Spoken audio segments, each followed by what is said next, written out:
آگے اللہ سبحانہ تعالیٰ فرماتے ہیں وَلَا يَحْزُنْكَ، اور نہ غمگین کرے آپ کو، یعنی آپ صلی اللہ علیہ وسلم کو، الذین، وہ لوگ، یسارعون، جو جلدی کرتے ہیں، فی الکفر، کفر میں، انہم، بے شک وہ، لن یضروا، ہرگز نہیں نقصان دے سکتے، اللہ کو، شیئن، کچھ بھی۔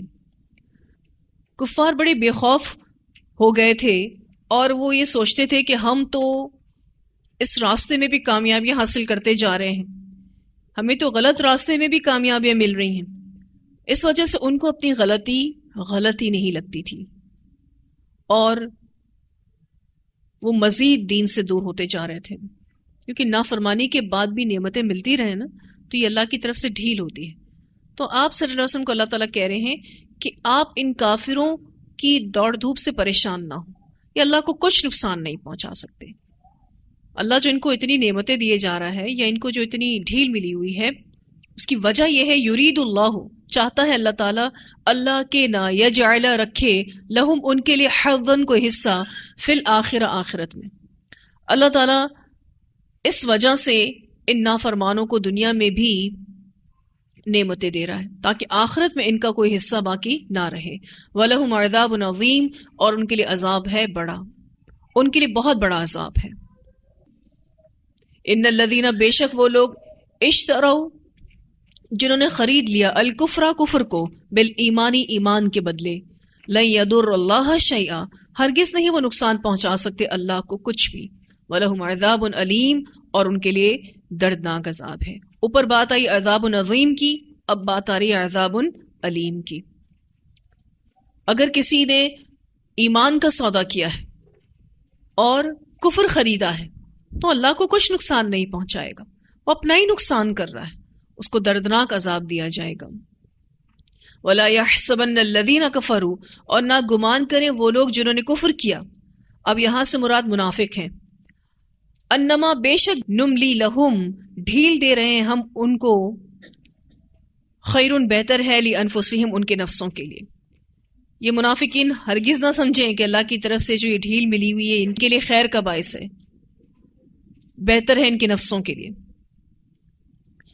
نملی لہم جو کہا گیا ہے نا، اس کا معنی ہے کہ لمبی عمر بھی ہے ان کے پاس، صحت بھی ہے، بڑی سہولتیں بھی ہیں، عیش و عشرت بھی ہے، اتنا کچھ ان کو ملا ہوا ہے۔ انما، بے شک، نملی، ہم مہلت دے رہے ہیں، لہم، واسطے ان کے، لیزدادوا اثما، تاکہ وہ بڑھ جائیں گناہ میں۔ ہم ان کو یہ ڈھیل اس لیے دے رہے ہیں کہ یہ گناہوں میں زیادہ ہو جائیں اور مزید بگڑ جائیں،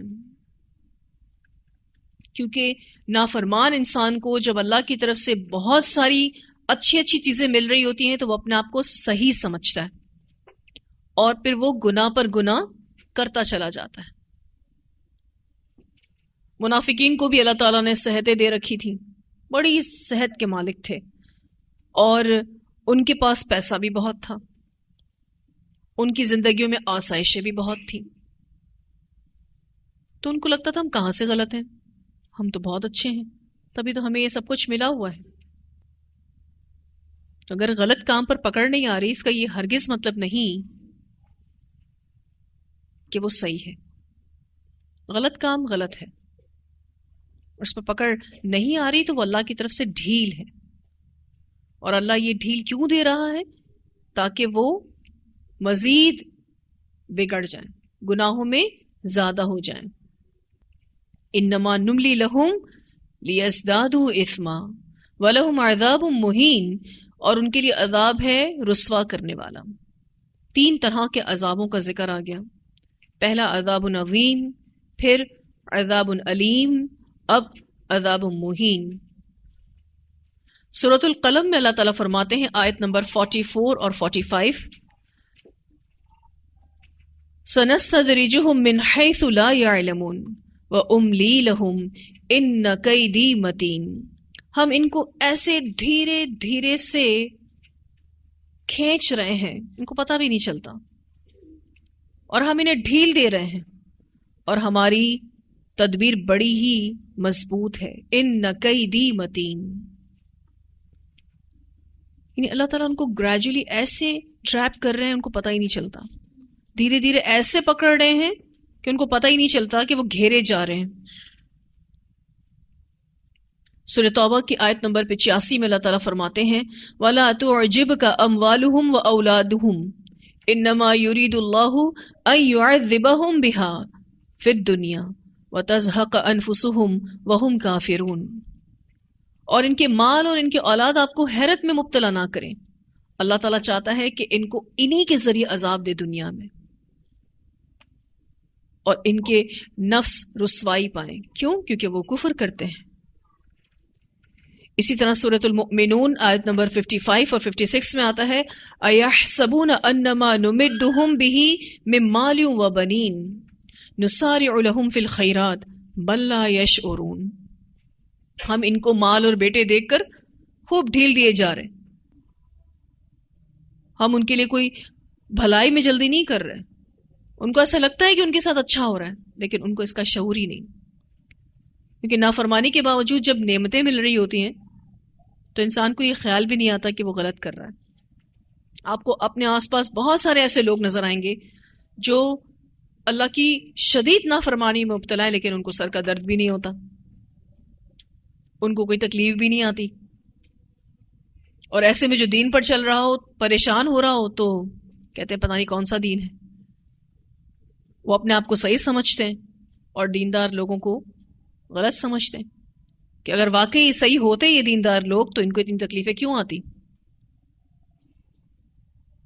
پھر اللہ سبحانہ تعالیٰ فرماتے ہیں ما کانا نہیں ہے اللہ تعالیٰ لیذر المؤمنین کہ چھوڑ دے مومنوں کو علی اوپر ما انتم اس کے جو ہو تم علیہ اوپر اس کے, یعنی جس حال پر ہو تم, حتی یہاں تک کہ یمیز الخبیث من الطیب وہ چھانٹ دے ناپاک کو پاک سے.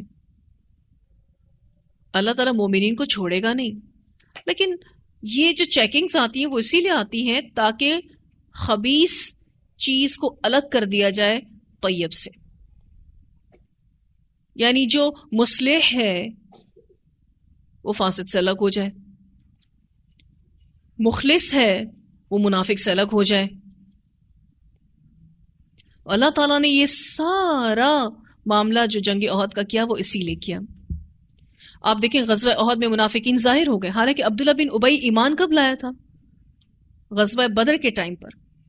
لیکن غزوہ بدر کے ٹائم پر وہ کیا شو ہو رہا تھا؟ ایک اچھا مسلمان. اور غزوہ احد کے ہونے تک بھی وہ ایک اچھا مسلمان ہی شو ہو رہا تھا. اور اس کے ساتھ جو اس کے 300 ساتھی تھے وہ بھی جنگ میں چلے تھے ساتھ پہلے تو, لیکن غزوہ احد کے بعد منافقین ظاہر ہو گئے. یعنی اللہ تعالیٰ نے تمیز کر دی کس میں؟ خبیث اور طیب میں. ایسی سچویشن اللہ تعالیٰ نے پیدا کی کہ جو منافق تھا وہ اپنی دل کی باتیں اگلنے لگا. پہلے لوگ 2 گروہوں میں تھے, کافر اور مومن. احد کے بعد 3 گروہ میں بٹ گئے, کافر, مومن, منافق. اور مسلمانوں کو یہ یقین ہو گیا کہ ان کے گھروں میں ہی ان کے ساتھ ان کے دشمن رہتے ہیں. گھروں میں ہی دشمن تھے نا, اپنوں میں ہی غدار موجود تھے. اللہ نے واضح کر دیا تاکہ مسلمان ان سے احتیاط کرنے لگیں, ان سے بچیں اور ان سے مقابلہ کرنے کے لیے ذہنی طور پر تیار رہیں. اللہ تعالیٰ نے یہاں پر اسی حکمت کو بیان کیا ہے کہ مومن اور منافق کی تمیز کے بغیر اللہ مسلمانوں کو ایسے ہی نہیں چھوڑ سکتا. اللہ تو چیک کرے گا. وما کانا اور نہیں ہے اللہ تعالیٰ لیطلعکم کہ آگاہ کرے تم کو علی الغیب اوپر غیب کے. اللہ تعالیٰ غیب پر بھی مطلع نہیں کرتا.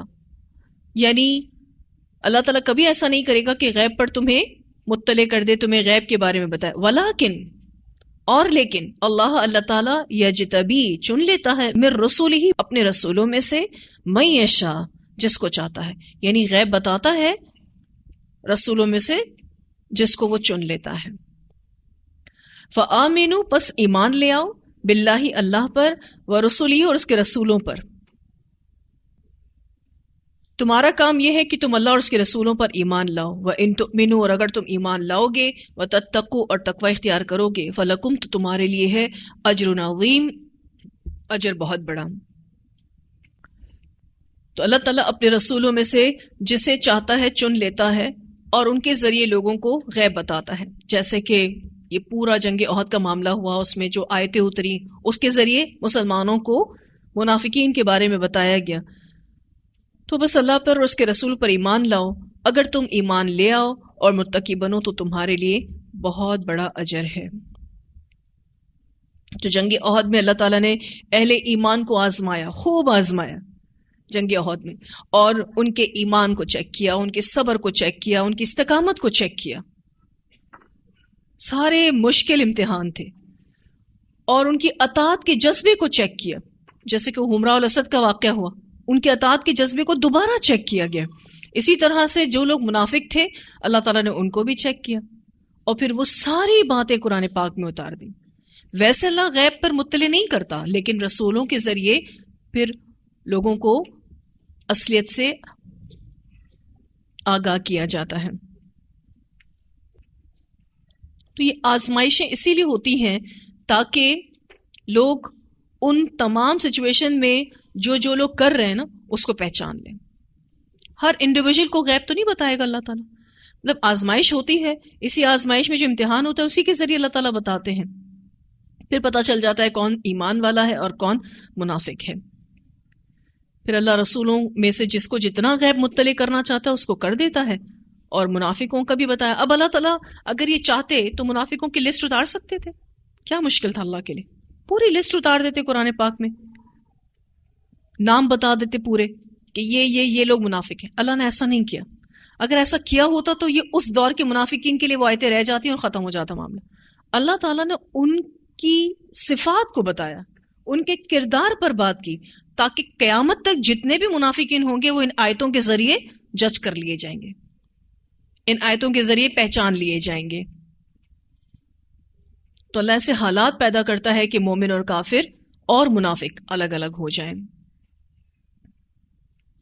اگر اللہ تعالیٰ ایسے ہی چھوڑ دیتا سب کو تو کچے پکے لوگ یعنی مومن اور منافق مکس اپ رہتے، شامل ایک دوسرے کے ساتھ رہتے۔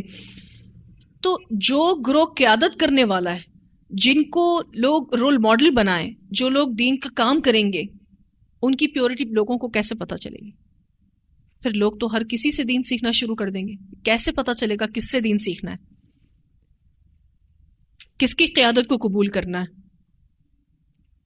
واضح کرنا ضروری ہے نا۔ اور قیامت تک اس طریقے کی سچویشنز بنتی رہیں گی، اور اللہ ایسے ہی نہیں چھوڑے گا مومنوں کو، چیک تو ان کو کرے گا، تاکہ دونوں اپنے آپ کو مسلمان کہنے والے پتہ چلیں کون سچا مسلمان ہے اور کون منافق ہے۔ کمزور لوگ نمونہ نہیں بن سکتے، مضبوط لوگ نمونہ بنتے ہیں، اور مضبوط لوگ ہی قیادت کر سکتے ہیں، اور یہ چیکنگز تو اللہ کی طرف سے آتی ہی رہیں گی۔ کامیابی کس میں ہے؟ وَإِن تُؤْمِنُوا وَتَتَّقُوا، کامیابی اسی میں ہے۔ فَلَكُمْ أَجْرٌ عَظِيمٌ، تو ان کو اجر عظیم اللہ تعالیٰ عطا کریں گے۔ آج تفسیر بس اتنی ہی رکھتے ہیں، اتنی آیات کی تلاوت سن لیتے ہیں۔ وَلَا يَحْزُنكَ الَّذِينَ يُسَارِعُونَ فِي الْكُفْرِ إِنَّهُمْ لَن يَضُرُّوا اللَّهَ شَيْئًا يُرِيدُ اللَّهُ أَلَّا يَجْعَلَ لَهُمْ حَظًّا فِي الْآخِرَةِ وَلَهُمْ عَذَابٌ عَظِيمٌ۔ إِنَّ الَّذِينَ اشْتَرَوُا الْكُفْرَ بِالْإِيمَانِ لَن يَضُرُّوا اللَّهَ شَيْئًا وَلَهُمْ عَذَابٌ أَلِيمٌ۔ وَلَا يَحْسَبَنَّ الَّذِينَ كَفَرُوا أَنَّمَا نُمْلِي لَهُمْ خَيْرٌ لِأَنفُسِهِمْ إِنَّمَا نُمْلِي لَهُمْ لِيَزْدَادُوا إِثْمًا وَلَهُمْ عَذَابٌ مهين ما كان الله ليذر المؤمنين على ما أنتم عليه حتى يميز الخبيث من الطيب وما كان الله ليطلعكم على الغيب ولكن الله يجتبي من رسله من يشاء فآمنوا بالله ورسله وإن تؤمنوا وتتقوا فلكم أجر عظيم. جی واضح اتنی آیات. آخری آیت واضح ہے پوری طرح سے. اللہ تعالیٰ نہیں چھوڑے گا مومنین کو. کیا مطلب ہے اس سے؟ علی ما انتم علی، مومنین جیسے ہیں اس حال میں چھوڑے نہیں جائیں گے. ٹھیک ہے. ما کان اللہ لیذر المؤمنین علی ما انتم علی، اللہ مومنوں کو ایسے ہی نہیں چھوڑے گا حتی یمیز الخبیث من الطیب، جب تک کہ خبیث طیب سے الگ نہ ہو جائے. یعنی سچویشنز ایسی بنیں گی، ایسے حالات بنیں گے جس میں مومن اور منافق کو الگ الگ کیا جائے گا، مومن اور کافر کو الگ الگ کیا جائے گا. ورنہ اللہ تعالیٰ کے لیے کچھ مشکل نہیں تھا کہ اللہ تعالیٰ منافقوں کے نام اتار دے، لیکن چونکہ یہ قیامت تک کے لیے قرآن ہے، ایسی سچویشنز بنیں گی جس سچویشنز میں اللہ تعالیٰ خبیث اور طیب کو الگ الگ کرے گا.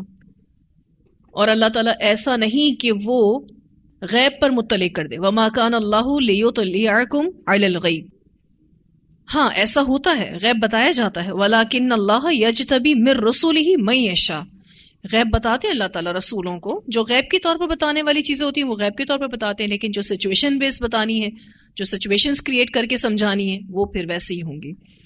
اہل ایمان کا کام یہ ہے فآمنوا باللہ ورسولہ، ان کو چاہیے کہ وہ اللہ اور اس کے رسول پر ایمان لائیں. جو ایمان لائے گا وَإِن تُؤْمِنُوا وَتَتَّقُوا فَلَكُمْ أَجْرٌ عَظِيمٌ. آئی ہوپ کہ کلیئر ہوگی آیت. وآخر دعوانا ان الحمد للہ رب العالمین. سبحانک اللہم وبحمدک نشہد ان لا الہ الا انت نستغفرک ونتوب الیک.